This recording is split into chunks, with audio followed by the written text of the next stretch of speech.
আজকে আমরা চলে আসলাম আমাদের টাঙ্গাইলের ঐতিহাসিক আশুলিয়াতে। আর এখানে কি কি আছে এবং কিভাবে আসবেন সব কিছু থাকবে আজকের এই ভিডিওটাতে। তার আগে দেখে নিন কিছু ড্রোন শটের ভিডিও ফুটেজ। দেখতে পাচ্ছেন বন্ধুরা কত সুন্দর একটি মনোমুগ্ধকর দৃশ্য। এটা পানির সময়ে করা ড্রোন ফুটেজ। এই সময়ে কিন্তু অনেক মানুষ এখানে বেশি বেড়াতে আসে।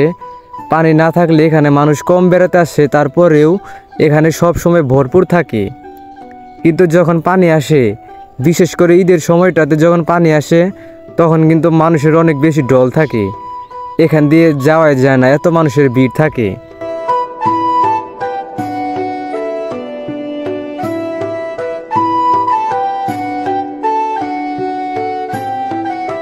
এখানে ঈদের দিন থেকে শুরু করে ঈদের পরবর্তী 7 দিন অনেক মানুষ বেড়াতে আসে।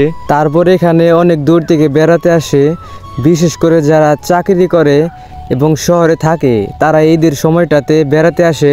আপনারা যদি এখানে না আসেন তাহলে এই সুন্দর মনোরম পরিবেশটি উপভোগ করতে পারবেন না। সকলের কাছে অনেক বেশি অনুরোধ থাকবে, আপনারা সবাই ভিডিওটি শেয়ার করে দিবেন, যাতে প্রবাসে যারা আছে এবং দূর দূরান্তে যারা আছে তারা সবাই যেন ভিডিওটা দেখতে পারে। আর যদি এই ভিডিওটার মধ্যে আমার কোনো ভুল দেখতে পারেন আপনারা, তাহলে অবশ্যই ক্ষমার দৃষ্টিতে দেখবেন। আর এই আশুলিয়াটি পাইকরা গ্রামে অবস্থিত। আপনারা যদি আসতে চান তাহলে অবশ্যই চলে আসবেন পাইকরা কালীহাতি টাঙ্গাইল। আপনারা যদি আসতে চান পাইকরা কালীহাতি টাঙ্গাইল বললেই হবে।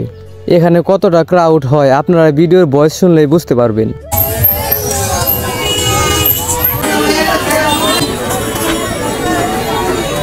আর যখন এখানে পানি থাকে তখন মানুষ নৌকা নিয়ে বেড়াতে যায়, এদিক ওদিক বেড়াতে যায় এবং প্রচুর টাকা ব্যয় করে। যাই হোক, আজকে ঈদের দিনে আমি অনেক ভালো সময় কাটালাম। তো আমি এখন চলে যাচ্ছি, আপনাদের সাথে আবার দেখা হবে নতুন কোনো ভিডিওতে। ততক্ষণ পর্যন্ত সবাই ভালো থাকুন, সুস্থ থাকুন এবং আমার সাথেই থাকুন। আল্লাহ হাফেজ।